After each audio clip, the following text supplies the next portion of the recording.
Why the 12?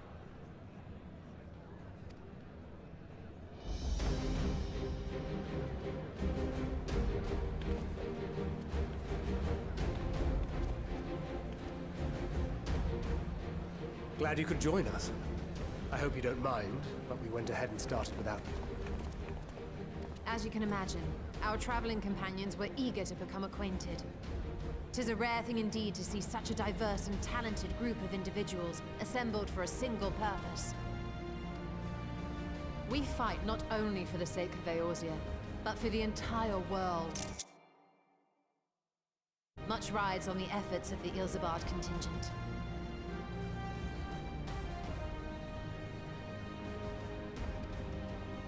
Indeed, which is why I am glad to find myself in the company of many trusted comrades, yourselves included.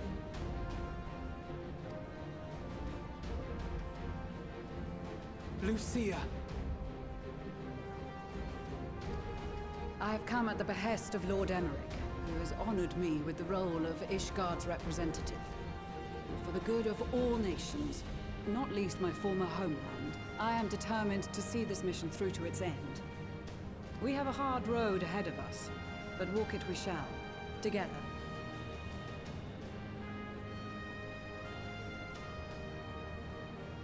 We too welcome this opportunity to work together once more. I have faith that, if there is a way to resolve this conflict, we will find it. Allow me to introduce you to the rest of our company. Everyone! If I may have your attention.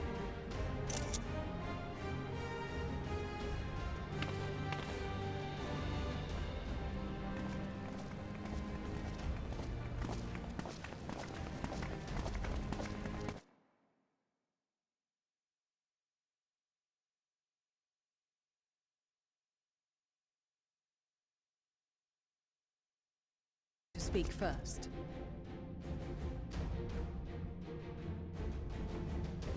If I must.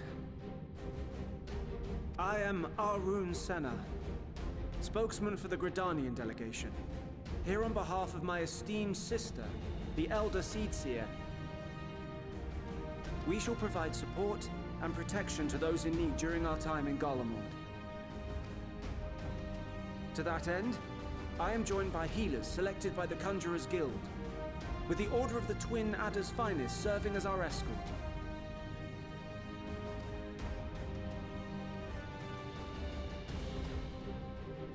Of course, with an experienced white mage such as yourself accompanying us as well, those require hands. Raya O sends her regards, by the way.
Suppose I'd better say my piece. Wait, I know you. The name's Sicard, in case you've forgotten. Truth be told, I'd rather you had forgotten. Any road, the Admiral asked Captain Hilfear to send his best, and for whatever reason, he picked me. Of course, if I'd refused, I'd be the laughingstock of the bloody executioners, and my reputation's taken enough of a keyhauling as it is. But more importantly, like any pirate worth his salt, I know when you're staring down a storm, you gotta trust in the commander of your ship. So if the Admiral wants us to go to Garlemald, not for plunder and glory, but a promise of peace in our time, then that's what we'll do.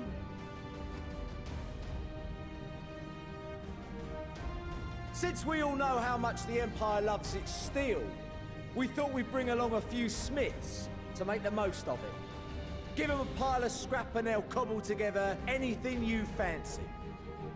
Of course, just like the Gridanians, we got fighters of our own. We might have come with a more constructive purpose in mind, but we're more than capable of cracking skulls, believe you me. Well, you're certainly raring to go. But then again, so are we. The most dependable warriors of Uldar and Alamigo have assembled at the Sultana and General Aldin's behest.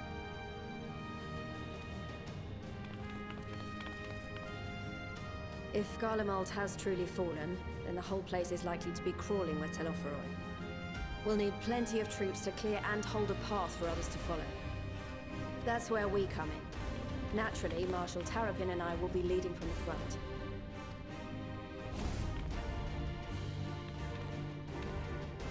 It's been some time since I last saw you in your element on the battlefield.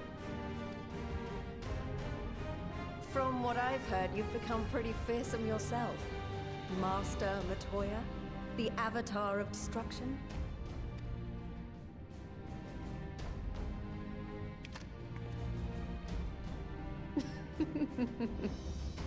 With comrades like these, I know we'll succeed, no matter what awaits us. And then we might finally get a chance to enjoy a good long rest. But until then, let's give it our all.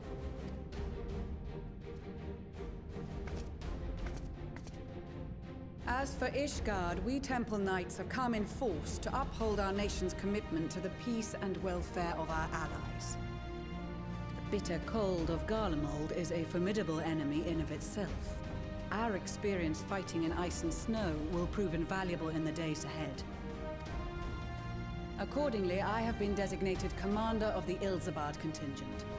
I will do all in my power to provide you with the leadership and guidance you require. The four high houses, House Hylinart foremost among them, have arranged for a host of machinists to join us on our mission. Their knowledge of Imperial Magitech is sure to be a great boon. They will address any problems of a technical nature, together with the smiths of Limpsa Lomitsa. There is another awaiting introduction. Lord Emanolain! Ah, yes. Emanolain de Forton, at your service. Though, lest there be any misunderstanding, I should stress that I've not become a fearsome warrior while you were away. Rather, far from it, actually. My brother, in his infinite wisdom, decided this would be an excellent chance to make something of myself. Oh, and fight for world peace and all that. But, should the opportunity arise for a spot of ballroom dancing, I will be your twinkle-toed gentleman of light.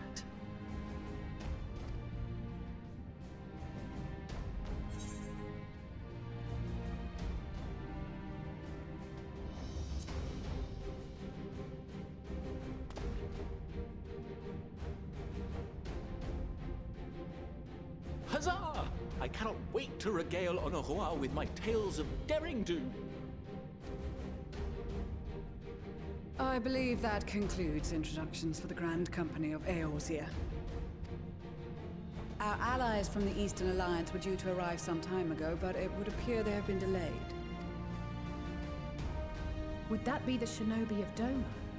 Actually, they've been tasked with relaying messages back and forth between the various Eastern nations. According to Lord Hien, however, an equally capable company of warriors has been sent in their stead. Out of my way, you preening fool!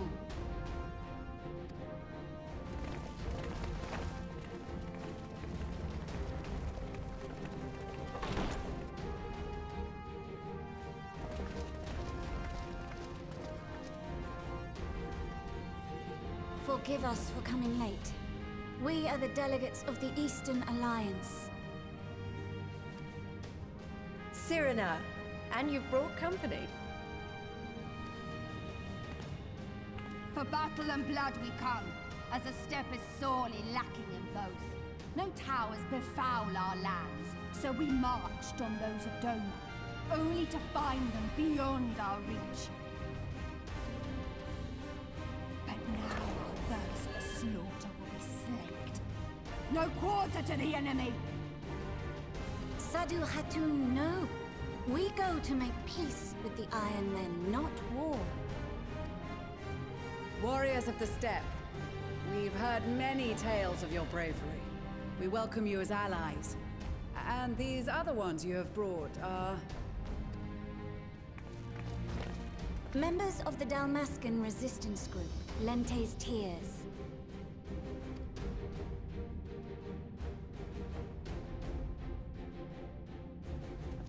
And the Bosnian resistance. Between them, they have a wealth of experience in espionage, and are particularly adept at infiltrating Imperial facilities. Which is fortuitous, since Garlemald's domain is so vast that I could never hope to handle reconnaissance duties all by myself. Dalmasca, Bosnia, Alamigo. All lands which have suffered the tyranny of the Empire. I would never presume to question your motives. Nevertheless, I must reiterate that our goal is to aid the victims of the Telophoroi, the common folk of Garlemald. And they are victims, make no mistake. Though I understand that many may struggle to see them as such. You're more right than you know. For every one of us that answered the call, there were a dozen that refused. Not only in Alamigo, but everywhere we went. And who could blame them? The Empire's always been the enemy. But after seeing what we've seen, fighting and working against and with Garleans, there's no denying the simple truth. They're just people. No different from you or I. They've got their share of liars and murderers, but so do we. So do we all. Fordola, who once swore herself to Garlemald, has proven herself a trusted ally time and time again. Every Eorzean here knows Cid Garland, the Imperial defector who shared with us countless technological wonders. Gaius bloody Baelsar himself is working to help rebuild Wurlid, a nation he once conquered. So you can believe me when I say that every fighter here understands and accepts that the Imperials are not monsters and are deserving of help. Or at least that they were able to put aside their feelings for the greater good. It won't be easy, but we're all determined to make this world a better place.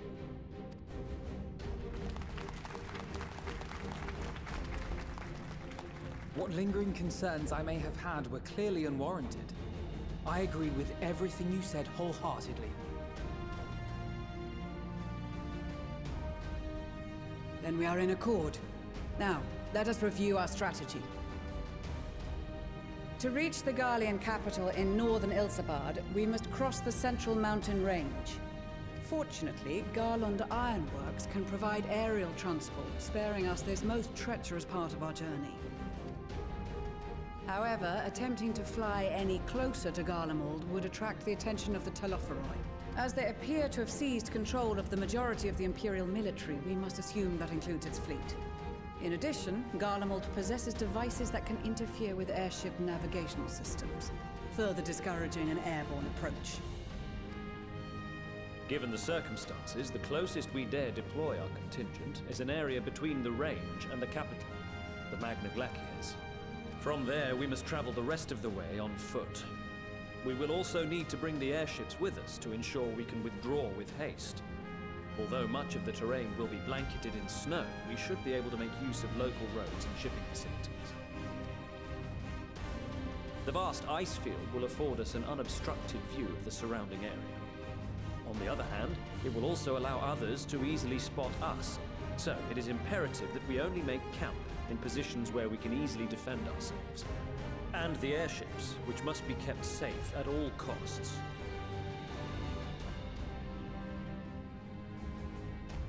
We cannot account for every possibility, so we must be prepared to think on our feet. We will be tested. Sorely tested, I expect. But for our homes and for our people, and a people not our own but in need, we will succeed. Spare no effort in your preparations. Once we depart, there is no turning back.